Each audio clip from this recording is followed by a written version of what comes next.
স্থাপনা। সর্বশান্ত হয়েছেন হাজারো মানুষ। রাতারাতি পথের ভিখিরি বনে গেছেন অনেক ধনকুবে।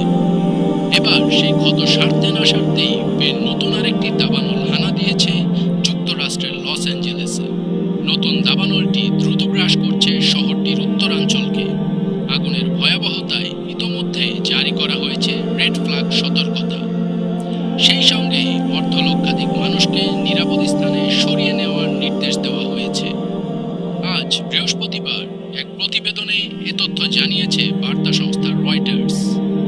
গতকাল বুধবার ২২ জানুয়ারি থেকে শুরু হয়েছে এই নতুন দাবানল, যা ইতোমধ্যে ৩৯ বর্গ কিলোমিটার এলাকা গ্রাস করেছে।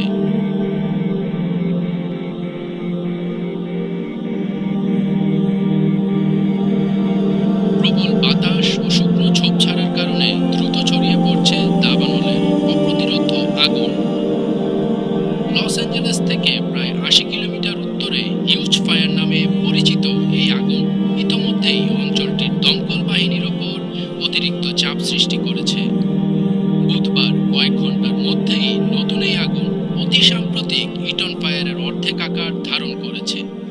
ইটন ফায়ার এই মাসের শুরুর দিকে লস অ্যাঞ্জেলেস অঞ্চলে ছড়িয়ে পড়া সবচেয়ে ভয়াবহ দুটি দাবানলের একটি। রেড ফ্ল্যাগ জারির পর লস অ্যাঞ্জেলেস কাউন্টির কাস্টিং লেক এলাকায় বাসিন্দাদের সতর্ক করে বলা হয়েছে তারা চরম মৃত্যু ঝুঁকির মধ্যে আছেন। Los Angeles county sheriff Robert Luna জানিয়েছেন প্রায় ৩১,০০০ মানুষকে সরিয়ে নেওয়ার আদেশ দেওয়া হয়েছে।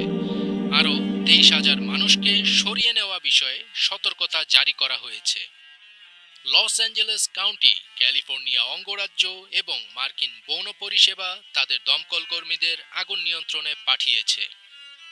দক্ষিণ ক্যালিফোর্নিয়ায় গত ৯ মাস ধরে উল্লেখযোগ্য বৃষ্টিপাত হয়নি, যা বিপজ্জনক পরিস্থিতির সৃষ্টি করেছে। তাই এখন বৃষ্টির আশায় উপরওয়ালার দিকে তাকিয়ে আছেন লস অ্যাঞ্জেলেসের মানুষ। যারা সৃষ্টিকর্তায় বিশ্বাস করে না, তারাও এখন দোয়া প্রার্থনা করছেন। বৃষ্টি হলে দমকল কর্মীদের জন্য বহুল আকাঙ্ক্ষিত স্বস্তি বয়ে আসতে পারে, সেই আশায় বুক বেঁধে আছেন লস অ্যাঞ্জেলেসের বাসিন্দারা।